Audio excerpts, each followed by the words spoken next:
Bonjour à vous pour ce nouveau numéro de GeoSapiens, votre émission de géographie et de développement. Je tiens tout d'abord à vous remercier pour vos nombreux retours très chaleureux concernant le premier épisode. Bref, commençons sans plus tarder ce nouveau numéro. Si je vous dis Al-Massa, est-ce que ça vous dit quelque chose? C'est pourtant l'un des noms de la future nouvelle capitale de l'Égypte.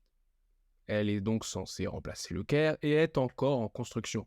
Ce phénomène de changement de capitale est aussi présent en Indonésie, avec la ville de Nusantara sur l'île de Bornéo, à plus de 1000 km de l'actuelle capitale, Jakarta. En réalité, c'est loin d'être un cas isolé. De nombreux pays ont eu recours à ces changements dans l'histoire, comme le Pakistan avec Karachi, l'Allemagne avec Bonn et bien d'autres encore. Alors pourquoi des villes comme le Caire et Jakarta, capitales iconiques de leur pays, se voient être remplacées? Si pour certaines villes il s'agissait parfois de raisons historiques et culturelles, l'Égypte et l'Indonésie répondent à un tout autre enjeu, qui je pense sera l'enjeu de demain pour de très nombreuses capitales. On retrouve par exemple le problème de la trop forte densité de population, ainsi que l'aspect environnemental, avec Jakarta qui subit de plus en plus la montée des eaux. En effet, Jakarta se situe sur l'île de Java, en Asie du Sud-Est, juste en dessous de la Malaisie et de Singapour. C'est une ville de plus de 661 km² pour plus de 11 millions d'habitants. Elle est donc 6 fois plus grande et presque 6 fois plus peuplée qu'une ville comme Paris. Alors attention, on lit parfois sur différents articles de presse que la ville de Jakarta posséderait plus de 30 millions d'habitants. Il s'agit là plutôt de l'aire métropolitaine centrée sur Jakarta appelée Jabodetabek. C'est une conurbation. Ce terme un peu farfelu désigne un ensemble urbain formé par plusieurs villes rapprochées. Alors revenons sur les problèmes environnementaux. À Jakarta, certains quartiers ne cessent de s'enfoncer sous les sols, c'est ce que l'on appelle la subsidence des sols en géologie. Mais au-delà de ça, il y a aussi le problème des inondations et des tempêtes assez récurrentes.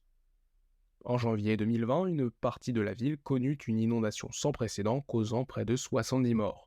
Autrefois, la ville était préservée par d'importantes mangroves qui limitaient les raz-de-marée. Mais beaucoup ont été retirés depuis, ce qui a participé bien évidemment aux inondations. En plus de cela, l'aménagement de la ville ne permet pas un bon drainage de l'eau dans les sols.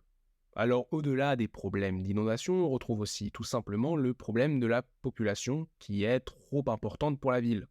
Parmi les conséquences qui sont très très longues, vous vous en doutez, on retrouve les embouteillages incessants, les inégalités ou encore la pollution.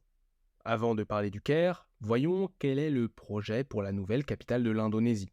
Nusantara, qui signifie archipel, est donc une cité-province indonésienne qui s'étendra sur au moins 52 000 hectares. Le chantier qui a été récemment inauguré devrait être achevé d'ici 2045. Le coût de construction est estimé à 35 milliards de dollars environ.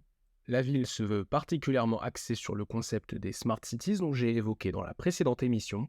Le design de la nouvelle capitale correspondra à quelque chose de bien plus moderne, pour ne pas dire futuriste, avec énormément d'espaces verts intégrés. Les vidéos promotionnelles nous montrent un décor utopique, seulement quelques bâtiments sont dévoilés dans un décor vert de forêt. Est-ce concrètement réalisable? Telle est la question. Concernant l'Égypte avec le Caire et sa population de 10 millions d'habitants pour 606 km² de superficie, la ville souffre de surpopulation au sein de certaines zones. L'actuelle capitale rencontre des problèmes majeurs de congestion urbaine, de difficultés d'accès au logement, d'insalubrité et j'en passe. Comme pour Jakarta, cela s'ajoute des problèmes de pollution ou encore des prix de l'immobilier qui s'emballent. La qualité de vie devient ainsi de plus en plus critique. La nouvelle capitale est en construction depuis 2015-2016. Elle se situe à 45 km du Caire environ. Attention, elle n'est pas à confondre avec le Nouveau Caire, qui est une ville à proximité du Caire. Concernant le coût du projet, il est estimé à environ 50 milliards de dollars.